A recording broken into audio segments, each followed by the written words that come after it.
السلام علیکم ورحمۃ اللہ وبرکاتہ۔ آپ حضرات کو معلوم ہے کہ آج ہماری سورہ بقرہ شروع ہوگی اللہ کے فضل سے، تو ہم شروع کرتے ہیں۔ الحمدللہ رب العالمین، اما بعد فاعوذ باللہ من الشیطان الرجیم، بسم اللہ الرحمن الرحیم۔ الف لام میم، ذالک الکتاب لا ریب فیہ ھدی للمتقین الذین یؤمنون بالغیب ویقیمون الصلاة ومما رزقناہم ینفقون والذین یؤمنون بما انزل الیک وما انزل من قبلک وبالآخرۃ ھم یوقنون۔ اس کا لفظی ترجمہ کرتے ہیں۔ الف لام میم، ذالک الکتاب، یہ کتاب ہے، لا ریب فیہ، اس میں کوئی شک نہیں، ھدی، ہدایت ہے، للمتقین، پرہیزگاروں کے لیے، الذین، پرہیزگار وہ لوگ ہیں، یؤمنون بالغیب، جو ایمان لاتے ہیں بن دیکھے، ویقیمون الصلاۃ، اور قائم کرتے ہیں نماز کو، ومما، اور اس چیز سے، رزقناہم، جو ہم نے ان کو رزق دیا ہے، ینفقون، خرچ کرتے ہیں، والذین، اور وہ لوگ ہیں، یؤمنون، جو ایمان لاتے ہیں، بما، اس چیز پر، انزل الیک، جو نازل کی گئی آپ کی طرف، وما، اور اس چیز پر، انزل من قبلک، اور جو نازل کی گئی آپ سے پہلے، وبالآخرۃ ھم یوقنون، اور وہ آخرت پر یقین رکھتے ہیں۔ وجہ تسمیہ اس صورت کی یہ ہے کہ اس صورت کا جو نام ہے، وجہ تسمیہ یعنی نام کی جو وجہ ہے، اس صورت کا نام سورہ بقرہ اس لیے رکھا، اس کے بارے میں بات کریں گے، اور اس کی ترتیب کے لحاظ سے یہ سورت جو ہے قرآن کریم کی ترتیب کے لحاظ سے اس کا دوسرا نمبر ہے۔ اور اگر آپ اوپر دیکھیں قرآن پاک پر لکھا ہوا ہے، وہاں پر سورت کے اوپر جہاں سورہ بقرہ لکھا ہوا ہے، اس سے پہلے 2 کا ہندسہ ہے، یہ بتا رہا ہے کہ اس سورت کا دوسرا نمبر ہے، اور سورہ فاتحہ پہلی سورت ہے، اور اس سورت کا نام بقرہ ہے۔ بقرہ گائے کو بھی کہتے ہیں اور بیل کو بھی کہتے ہیں، یعنی نر اور مادہ دونوں پر بقرہ کا لفظ بولا جاتا ہے۔ اس سورت کا نام بقرہ اس لیے رکھا گیا ہے کہ حضرت موسیٰ علیہ السلام کے زمانے میں عامیل نامی ایک شخص کو اس کے بھتیجوں یا اس کے چچا زاد بھائیوں نے، ان میں سے کسی ایک نے جو ہے وہ جائیداد پر قبضہ کرنے کی خاطر قتل کر دیا تھا۔ ان کا خیال یہ تھا کہ فیصلہ تو گواہوں پر ہوتا ہے اور موقع کا گواہ تو کوئی نہیں ہے، لہٰذا بات آئی گئی ہو جائے گی۔ چنانچہ قتل کرنے کے بعد یہ حضرت موسیٰ علیہ السلام کے پاس گئے کہ ہمارے چچا کو کسی نے قتل کر دیا ہے، ہماری داد رسی کی جائے اور معلوم کیا جائے کہ قاتل جو ہے وہ کون ہے۔ حضرت موسیٰ علیہ السلام نے فرمایا، اللہ تعالیٰ کا حکم ہے، فَذَبَحُوا بَقَرَةً، تم پس گائے کو ذبح کر لو، اور اس کا ایک حصہ مثلاً دل، اس مردے کو مارو، دل یا بازو وغیرہ کوئی بھی حصہ، مثلاً دل لے لیں، اس مردے کو مارو، وہ زندہ ہو کر خود بتائے گا کہ میرا قاتل کون ہے۔ چنانچہ انہوں نے کافی لئی تعالیٰ اللہ کے بعد گائے کو ذبح کیا۔ لئی تعالیٰ اللہ سے مراد یہ ہے کہ آئیں بائیں شائیں کرنے کے بعد جو ہے وہ گائے کو ذبح کیا۔ جب اس کا ایک حصہ مردے کو مارا گیا تو اس نے بتایا کہ میرے قاتل فلاں ہیں۔ تو چونکہ اس صورت میں اس بقرہ کا ذکر ہے، اس لیے اس صورت کا نام بقرہ رکھا گیا ہے، یعنی وہ صورت جس میں گائے کے ذبح کرنے کا ذکر ہو۔ اگرچہ اس صورت میں اور بھی کئی واقعات ہیں، اس صورت میں اور بہت سارے واقعات ہیں نا، کافی بڑی صورت ہے، مگر اس واقعات کی مناسبت سے اس کا نام جو رکھا گیا ہے بقرہ رکھا گیا ہے، صرف اس واقعے کی مناسبت سے۔ اور یہ جو ہے صورت قرآن کریم کی سب سے بڑی صورت ہے، اور مدینہ طیبہ میں نازل ہوئی ہے، اور لفظ مدینہ کے بعد آپ کو جو 87 کا ہندسہ لکھا ہوا نظر آ رہا ہے، وہ یہ بتا رہا ہے کہ نازل ہونے کے اعتبار سے اس صورت کا 87واں نمبر ہے۔ اس کے 40 رکوع ہیں اور 286 آیات ہیں۔ الف لام میم، الف لام میم مستقل آیت کریمہ ہے، اور اس میں 3 حرف ہیں۔ آن حضرت صلی اللہ علیہ وسلم کا فرمان ہے، صلی اللہ علیہ وآلہ وسلم، جس نے قرآن کریم کا ایک حرف پڑھا اس کو 10 نیکیاں ملیں گی، اور قرآن کریم سننے والے کو بھی ہر حرف کے بدلے 10 نیکیاں ملتی ہیں۔ تو آپ صلی اللہ علیہ وآلہ وسلم نے فرمایا ایک حرف کے بدلے 10 نیکیاں ملیں گی۔ پھر فرمایا کہ میں نہیں کہتا کہ الف لام میم ایک حرف ہے، بلکہ الف ایک حرف، لام ایک حرف اور میم الگ حرف ہے۔ گویا الف لام میم پڑھنے والا 30 نیکیوں کا حقدار ہے، اسی طرح سننے والا بھی 30 نیکیوں کا حقدار ہے۔ الف لام میم حروف مقطعات ہیں، یہ حروف یہ جو حروف مقطعات ہیں قرآن مجید کی 29 صورتوں کے شروع میں آتے ہیں. یہاں الف لام میم ہے، کہیں الف لام را ہے، کسی جگہ یاسین ہے، کسی جگہ طٰہٰ ہے، کہیں حامیم ہے. حروف مقطعات کا جو معنی ہے اس میں پڑھنے کی ہمیں کوئی ضرورت نہیں ہے. اللہ اعلم بمرادہ بذالک، ان کی مراد کو اللہ تعالیٰ ہی بہتر جانتے ہیں. ہمیں صرف ان کے پڑھنے اور سننے کا ثواب ہوگا. ان کی حقیقت اور جو مراد ہے اس کو ہمیں جاننے کی ضرورت نہیں ہے، اور نہ ہی اس پہ پڑھنا چاہیے. جب اللہ پاک نے مبہم رکھا، اللہ کے حضور نے اس کو مخفی رکھا ہے، ہم پر ظاہر نہیں کیا، تو ہمیں اس پہ پڑھنے کی کوئی ضرورت نہیں ہے. ذالک الکتاب، یہ کتاب جو ہمارے سامنے موجود ہے، لا ریب فیہ، اس میں کوئی شک نہیں ہے، یہ اللہ تعالیٰ کی کتاب ہے اور منبع رشد و ہدایت ہے، اور اس کی ہر بات حقیقت پر مبنی ہے. اس پر بظاہر یہ سوال ہوتا ہے کہ شک کرنے والوں نے تو قرآن کریم پر شک کیا، قرآن کریم پر شک کیا نا، چنانچہ خود قرآن کریم میں موجود ہے. اس کا جو جواب ہے وہ قرآن کریم کے اندر خود موجود ہے. اسی پارے کا جو ہے وہ آپ تیسرا رکوع نکال لیں اور اس کی دوسری آیت دیکھیں. یہ میں آیت آپ سے اس لیے نکلواتا ہوں تاکہ آپ کو خود بھی علم ہو جائے کہ قرآن کس طرح سے جواب دیتا ہے. ہم نے شروع میں بتایا تھا قرآن کریم اپنی بعض آیتوں کے جواب جو ہے وہ خود دیتا ہے، اپنی آیتوں کی تفسیر خود کرتا ہے، اور آپ سے نکلواتا اس لیے ہوں تاکہ آپ کو اندازہ ہو جائے، آپ کو نظر آ جائے کہ واقعی اس طرح سے ہو رہا ہے. وَإِن كُنتُم، یہ قرآن کی جو آیت ابھی آپ سے نکلوائی ہے نا وہ آیت ہے وَإِن كُنتُم فِي رَيْبٍ مِّمَّا نَزَّلْنَا عَلَىٰ عَبْدِنَا فَأْتُوا بِسُورَةٍ مِّن مِّثْلِهِ، اور اگر ہو تم شک میں اس جز کے بارے میں جو ہم نے اپنے بندے پر نازل فرمائی ہے، تو لاؤ تم اس جیسی کوئی ایک صورت. تو اس سے معلوم ہوا کہ شک کرنے والوں نے قرآن کریم پر شک کیا ہے، اور اللہ تعالیٰ فرماتے ہیں لا ریب فیہ، اس میں کوئی شک نہیں ہے. اس کا جواب یہ کہ قرآن کریم میں تو کوئی شک جو ہے وہ نہیں ہے، یہ ان کے ذہنوں میں شک تھا. یہ جو لوگ اس طرح کی باتیں کرتے تھے ان کے ذہنوں میں شک تھا. یہ الگ الگ چیزیں ہیں، آپس میں کوئی تضاد نہیں ہے یہ دو باتیں جو ہیں. اس کی مثال تو اس طرح سے آپ سمجھ سکتے ہیں جیسے شہد ہے، اس کے میٹھے ہونے میں تو کوئی شک نہیں ہے، لیکن کچھ مزاج والے آدمی جو ہے نا، سفردہ والی ایک بیماری ہوتی ہے، اسے کہتے ہیں صفراوی مزاج کہتے ہیں. اس طرح کے جو آدمی ہوتے ہیں، یا آپ بخار کہہ لیں، جن کے منہ کا ذائقہ جو ہے نا وہ بخار والا ہو جاتا ہے، بخار بیماری کی وجہ سے، تو ان کو شہد بھی کڑوا لگتا ہے. حالانکہ شہد تو کڑوا نہیں ہے، اس کا مزاج کڑوا ہے، اس کی زبان کے اندر وہ تاثیر نہیں ہے فی الحال. تو اسی طرح قرآن کریم میں تو کوئی شک نہیں ہے، شک تو ان کے ذہنوں میں ہے، اس لیے انہیں اس میں شک لگتا ہے. یا اس طرح سمجھیں کہ بعض آدمی بھینگے ہوتے ہیں، یعنی ٹیڑھا دیکھنے والے ہوتے ہیں نا، ان کی آنکھ تھوڑی سی ٹیڑھی ہوتی ہے، ان کو ایک کے بجائے دو چیزیں نظر آتی ہیں. تو چیز تو ایک ہی ہوتی ہے مگر اس کی آنکھ میں خلل ہوتا ہے. ذالک الکتاب لا ریب فیہ ھدی للمتقین. ھدن یہ تو نیری ہدایت ہے، یہ پنجابی کا لفظ ہے نیری، یعنی یہ تو سراپا ہدایت ہے. للمتقین، پرہیزگاروں کے لیے. اس پر بھی بظاہر اعتراض ہوتا ہے کہ جو پہلے ہی پرہیزگار ہیں ان کے لیے ہدایت ہونا کیا کمال کی بات ہے. یعنی جو پہلے سے ہدایت پر ہیں، مسلمان ہیں، مومن ہیں، ان کے لیے ہدایت کا ہونا کیا کمال ہے.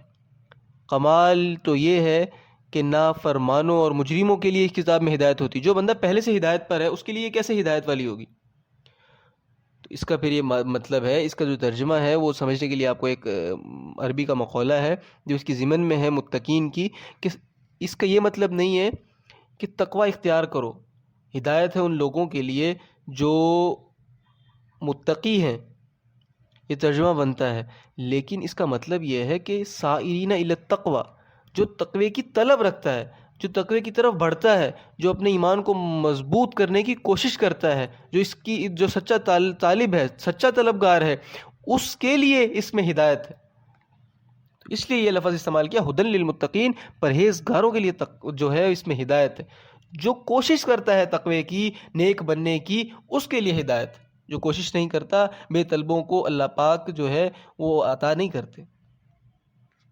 اسی طرح قرآن کی ایک اور آیت ہے جہاں پر یہ جواب کو سمجھنے کے لیے آپ کے سامنے بیان کرتا ہوں کہ شہر رمضان الذی انزل فیہ القرآن ھدی للناس، اور سورہ فرقان میں ہے تبارک الذی نزل الفرقان علی عبدہ لیکون للعالمین نذیرا. بابرکت ہے وہ ذات جس نے فرقان نازل فرمایا اپنے بندے پر تاکہ تمام جہانوں کے لیے نذیر بنے، مگر چونکہ فائدہ اس سے پرہیزگار اٹھاتے ہیں اور دوسرے لوگ فائدہ نہیں اٹھاتے، اس لیے ان کے لیے ہدایت پہنچنے کے اعتبار سے کہ متقی اس کو قبول کرنے والے ہیں یہ فرمایا ہے۔ اب متقیوں کی صفات جو ہیں، مومنین کی جو ہیں صفات بیان کی جائیں گی۔ الذین یؤمنون بالغیب، پرہیزگار وہ لوگ ہیں جو ایمان لاتے ہیں بن دیکھے۔ ہم نے جو ہے اللہ تعالیٰ کو نہیں دیکھا، اس کی قدرت کی نشانیاں دیکھی ہیں، ہمارا ایمان ہے کہ اللہ تعالیٰ واجب الوجود ذات جو تمام صفات و کمالات کو جامع ہے اور سارا جہان اس کے تصرف اور قبضے میں ہے، اس کی نہ ابتدا ہے نہ انتہا ہے، نہ اس کا باپ ہے نہ اس کی ماں ہے، نہ وہ کھاتا ہے نہ وہ پیتا ہے، نہ وہ بیمار ہوتا ہے نہ اس کو موت آئے گی، وہ تمام کمزوروں اور عیبوں سے جو ہے وہ پاک ہے، تمام کمزوریوں اور عیبوں سے پاک ہے اور مبرہ ہے۔ جس طرح ہم نے اللہ تعالیٰ کو نہیں دیکھا مگر ہم اس پر اللہ کی ذات پر ایمان لاتے ہیں، اسی طرح ہم نے پیغمبروں کو بھی نہیں دیکھا مگر ان پر بھی ایمان لاتے ہیں۔ اس سے پہلے پیغمبر آدم علیہ السلام اور سب سے آخری پیغمبر حضرت محمد اللہ کے جو رسول گزرے ہیں، حضرت محمد صلی اللہ علیہ وآلہ وسلم، ان کے درمیان بھی جتنے پیغمبر تشریف لائے ہیں ان سب پر ہمارا ایمان ہے کہ وہ اپنے اپنے زمانے میں برحق پیغمبر تھے۔ اسی طرح ہم نے فرشتوں کو بھی نہیں دیکھا، اور دعا کرو آپ جو ہیں وہ دعا کریں کہ جلدی جلدی نظر بھی نہ آئیں، کیونکہ موت کے وقت فرشتے ہر ایک کو نظر آتے ہیں، مگر ہمارا ایمان ہے کہ فرشتے موجود ہیں۔ اس طرح جنت اور دوزخ کو بن دیکھے ہمارا ایمان ہے، پل صراط، میدان محشر، ان پر بھی ہمارا ایمان ہے۔ قبر کی راحت اور تکلیف کو نہیں دیکھا مگر اس پر ایمان ہے۔ اللہ تعالیٰ قبر کی تکلیف سے سب کو محفوظ فرمائے۔ تو متقیوں کی پہلی صفت ایمان بالغیب ہے، یعنی عقیدے کا درست ہونا، اور متقیوں کی جو دوسری صفت ہے وہ یقیمون الصلاۃ، اور وہ قائم کرتے ہیں نماز کو۔ اب قائم کرنے کا معنی ہے کہ نماز کو تمام شرائط اور واجبات کے ساتھ ادا کرتے ہیں۔ جو لوگ رکوع، سجود، قومہ، جلسہ اطمینان کے ساتھ ادا نہیں کرتے ان کی نماز کامل نہیں ہوتی، ایسے ہی ٹکرے مارتے رہتے ہیں، صرف یہ ادائے نماز ہو گیا، ایک حاضری لگ گئی، اپنی شرائط کے ساتھ نماز ادا ہو تو یہ سبب بنتی ہے قبولیت کا۔ اسی طرح جو آدمی بغیر مجبوری کے جماعت کے ساتھ نماز نہیں پڑھتا، اکیلے پڑھ لیتا ہے، اس کی بھی کامل نماز نہیں ہوتی۔ اور جو لوگ مسجد کے قریب رہتے ہیں وہ اگر مسجد میں نماز نہ پڑھیں تو ان کی نماز بھی نہیں ہوگی۔ حدیث پاک میں آتا ہے لا صلاۃ لجار المسجد الا فی المسجد، مسجد کے پڑوسی کی نماز صرف مسجد میں ہی ہوتی ہے۔ ہاں کوئی بڑھاپے کی وجہ سے گھٹنوں اور ٹخنوں سے رہ گیا ہو، یا بیماری ہے، یا بارش کی وجہ سے مسجد میں نہیں آ سکتا، یا سفر پر ہے، یا اندھیرا ہے، یا کوئی اور ایسی وجہ ہے تو اس کو گھر میں نماز پڑھنے پر بھی پوری نماز کا ثواب ملے گا۔ متقیوں کی تیسری صفت بیان کی وَمِمَّا رَزَقْنَاهُمْ يُنْفِقُونَ، اور اس چیز سے جو ہم نے ان کو رزق دیا ہے خرچ کرتے ہیں۔ اکثر حضرات تو فرماتے ہیں کہ جس چیز سے مراد مال ہے، یعنی ہم نے ان کو جو مال دیا ہے اس سے خرچ کرتے ہیں، زکوٰۃ ادا کرتے ہیں، عشر نکالتے ہیں، فطرانہ ادا کرتے ہیں اور نفلی صدقات بھی کرتے رہتے ہیں۔ بخاری شریف میں روایت ہے ان فی المال حقا سوى الزکوٰۃ، بے شک مال میں زکوٰۃ کے علاوہ بھی حق ہے۔ بعض لوگ بڑے کنجوس ہوتے ہیں، زکوٰۃ کے مال کے علاوہ جو ہے وہ مال خرچ کرنے کے لیے تیار نہیں ہوتے۔ رشتہ داریاں بھی زکوٰۃ کے ساتھ نبھاتے ہیں، مثلا ان کے عزیز و رشتہ داروں کی شادیاں ہوں تو آ کر جو ہے وہاں پر جو ہے مسائل پوچھتے ہیں کہ ہمارے عزیز بچہ جو ہے اس کی شادی ہے، وہاں ہماری زکوٰۃ لگ سکتی ہے یا نہیں لگ سکتی۔ ارے بھائی ٹھیک ہے، اگر وہ مستحق ہے تو اس کو زکوٰۃ لگ جائے گی، مگر زکوٰۃ کے علاوہ دوسرا مال بھی تو تمہارے پاس ہے، موجود ہے، وہ کیوں نہیں دیتے آپ؟ دوسرا مال آپ کے پاس ہے، موجود ہے، اسے آپ کیوں نہیں دیتے؟ زکوٰۃ پر کیوں انہیں جو ہے وہ ڈرکھاتے ہیں؟ امام رازی کی تفسیر ہے، امام فخر الدین رازی رحمۃ اللہ علیہ فرماتے ہیں کہ وَمِمَّا رَزَقْنَاهُمْ يُنْفِقُونَ سے مراد صرف مال ہی نہیں ہے، بلکہ اللہ تعالیٰ نے جو بھی نعمت اور قوت عطا فرمائی ہے، علم ہے، عقل ہے، بدنی طاقت ہے، اس کو اللہ کے راستے میں خرچ کرتے ہیں۔ کسی کو اللہ تعالیٰ نے علم عطا فرمایا وہ اس کو خرچ کرتا ہے، کسی کو اللہ تعالیٰ نے جو ہے اس کے ذریعے تعلیم دی ہے، تعلیم کا جو سلسلہ اس کے ذریعے سے چلایا ہے تو وہ اس کو چلاتا ہے۔ اور مسئلہ یہ ہے کہ اگر تمہارے پاس، آپ حضرات کے پاس شریعت کا ایک مسئلہ بھی ہو تو اس کو دوسروں تک پہنچانا آپ حضرات کا فریضہ ہے، ہم سب کا فریضہ ہے۔ اگر کسی کو اللہ تعالیٰ نے عقل عطا فرمائی ہے تو وہ دوسروں کو اچھا مشورہ دے، ان کی رہنمائی کرے۔ کسی کو رب تعالیٰ نے قوت بدنی عطا فرمائی ہے تو وہ کمزوروں کی بدنی مدد کرے، ان کے کام آئے، ان کا ہاتھ بٹائے۔ یہ متقیوں کی چوتھی صفت ہے، والذین یؤمنون بما انزل الیک، اور وہ لوگ جو ایمان لاتے ہیں اس چیز پر جو نازل کی گئی ہے آپ کی طرف، اور قرآن کریم اور حدیث شریف پر ایمان لاتے ہیں۔ حدیث بھی اللہ تعالیٰ کی طرف سے نازل کی گئی ہے۔ آن حضرت صلی اللہ علیہ وسلم نے فرمایا، انی اطیت القرآن ومثلہ معہ، کان کھول کر سن لو، مجھے اللہ تعالیٰ نے قرآن بھی دیا ہے اور حدیثیں بھی عطا کی ہیں۔ قرآن اور حدیث پہ فرق یہ ہے کہ قرآن کریم کے الفاظ وہ ہیں جو لوح محفوظ سے نازل ہوئے ہیں، اور حدیث کے الفاظ وہ ہیں جو آپ صلی اللہ علیہ وسلم نے تلفظ جو اپنی زبان سے ادا کیے، اور مفہوم قرآن و حدیث دونوں کا اللہ تعالیٰ کی طرف سے ہے۔ مفہوم قرآن اور حدیث، یعنی قرآن اور حدیث کا جو مفہوم ہے وہ دونوں ہیں وہ اللہ کی طرف سے ہیں۔ قرآن کریم کے الفاظ بھی اللہ تعالیٰ کی طرف سے ہیں اور مفہوم بھی اللہ تعالیٰ کی طرف سے ہے، اور حدیث میں مفہوم اللہ تعالیٰ کی طرف سے ہے اور اس کی تعبیر آپ صلی اللہ علیہ وسلم اپنے الفاظ میں فرماتے ہیں۔ یہ فرق ہے۔ جبرائیل علیہ السلام جو حکم آپ صلی اللہ علیہ وسلم تک پہنچاتے، آپ اس کا ترجمہ اپنی زبان مبارک میں کر دیتے، تو قرآن بھی اللہ تعالیٰ کی طرف سے ہے اور حدیث بھی اللہ تعالیٰ کی طرف سے ہے۔ لہذا جس طرح قرآن کریم کا منکر کافر ہے، اسی طرح مجموعی حیثیت سے احادیث کا منکر بھی پکا کافر ہے۔ متقیوں کی جو ہے وہ پانچویں صفت، وما انزل من قبلک، اور اس چیز پر جو نازل کی گئی آپ سے پہلے۔ یہ ترجمہ ہو گیا، جتنی بھی آسمانی کتابیں اور صحیفے ہیں ان سب پر ہمارا ایمان ہے، اور ایمان مفصل میں ہم پڑھتے ہیں آمنت باللہ و ملائکتہ و کتبہ و رسلہ، میں ایمان لایا اللہ تعالیٰ پر اور اس کے فرشتوں پر اور اس کی کتابوں پر اور اس کے اصولوں پر۔ یہاں یہ بات سمجھ لیں، اللہ تعالیٰ نے فرمایا کہ متقی وہ لوگ ہیں جو ایمان لاتے ہیں اس چیز پر جو آپ صلی اللہ علیہ وسلم پر نازل کی گئی ہے، اور اس پر ایمان لاتے ہیں جو آپ صلی اللہ علیہ وسلم سے پہلے نازل کی گئی۔ اگر آپ صلی اللہ علیہ وسلم کے بعد کسی نے آنا ہو تو فرماتے اور ایمان لاتے اس پر جو آپ صلی اللہ علیہ وسلم کے بعد نازل کی جائے گی، مگر یہ نہیں فرمایا، کیونکہ آپ صلی اللہ علیہ وسلم کے بعد نازل ہونے والی کوئی چیز تھی ہی نہیں، اس لیے من بعد کا نہیں فرمایا۔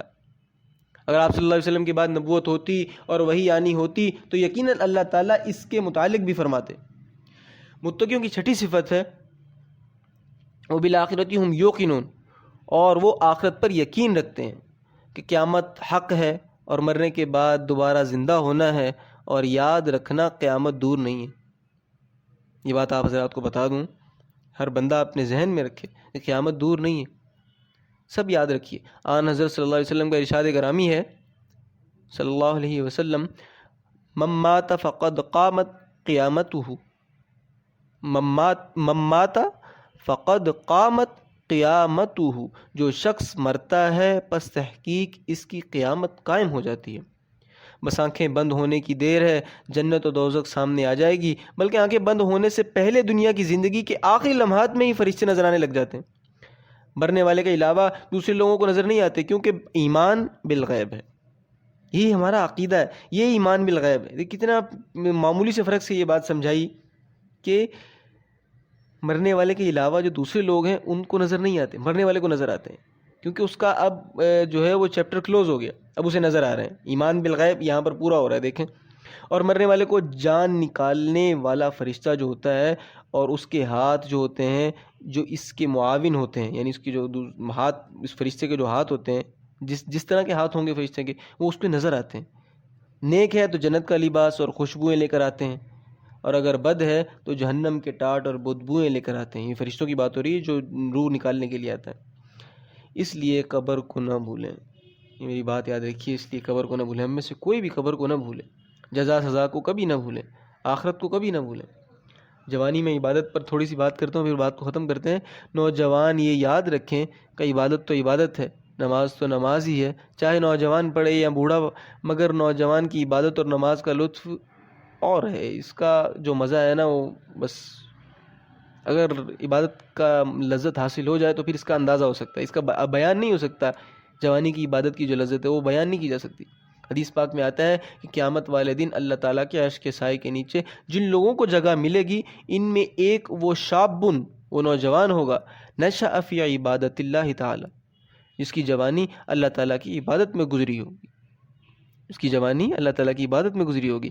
لہٰذا جوانی کی حالت میں عبادت کا بڑا درجہ ہے، تو اس کا خیال رکھیں۔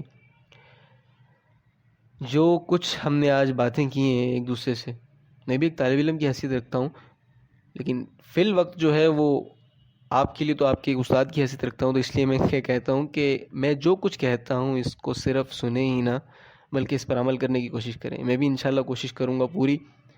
اللہ تعالیٰ ہم سب کو اعمال صالحہ کی توفیق عطا فرمائے، آمین یا رب العالمین۔ اولئک علی ھدی من ربہم واولئک ھم المفلحون۔